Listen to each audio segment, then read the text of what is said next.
being praised as one of the most pro-life presidents of our lifetime after signing an executive order to stop federal funding for elective abortions. As Fox and Friends weekend co-host Rachel Campos-Duffy writes, quote, 90% of children diagnosed with Down syndrome are aborted.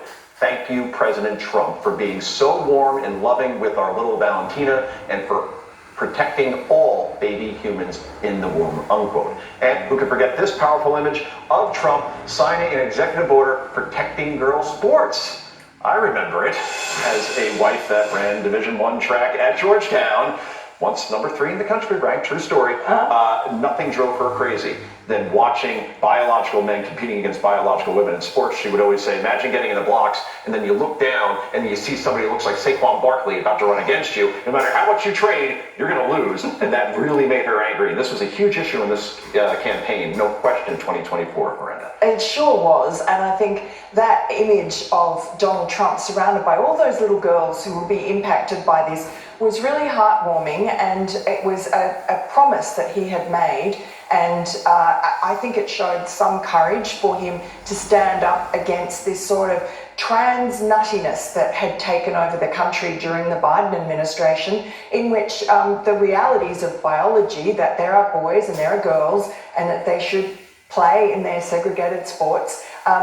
Donald Trump just was common sense and put that into writing, and there were a lot of women and girls that day who were just so relieved. And I think in every way you've seen in this just the first 3 weeks of the Trump administration, you have seen how children have been put at the center of Donald Trump's presidency, and that was sort of visually brought to life last week when Elon Musk brought his little 4-year-old son, little X, into the Oval Office and gave this wide-ranging press conference. And that little boy behaved very well. I mean, he's still a little boy. He was picking his nose. He was done without that. If I'm being honest. But, you know, it showed a nice side of Donald Trump. He's a grandfather. He has 11 grandchildren. And he was very sort of avuncular and grandfatherly with little X and allowed Elon to bring that child into the Oval Office. And the kids stole the show, but not in a bad way. And this administration, your kids are front and center, aren't they? Like J.D. Vance travels to Europe, and there he has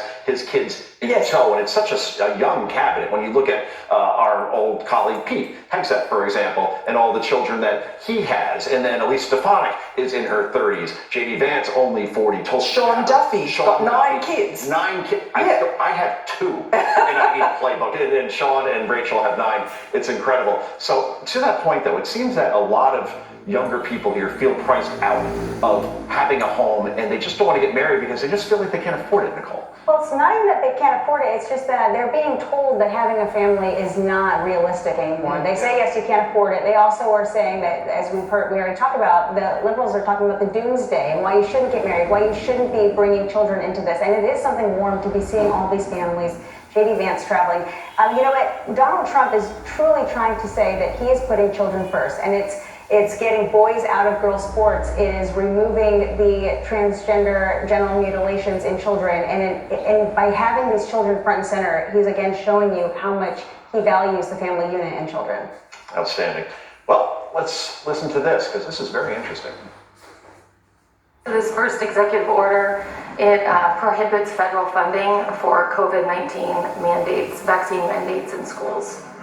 Okay, and that will meaning they want to clear that up, the discrepancy. So any schools that require students to be vaccinated with COVID-19 shot, then there's no more federal funding.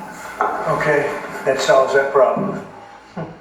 2 years after the pandemic officially ended, parents are still fired up over vaccine mandates in schools. They should be. Now, with RFK Jr. leading HHS under Trump, expect a big push for parental rights, especially when it comes to kids' health.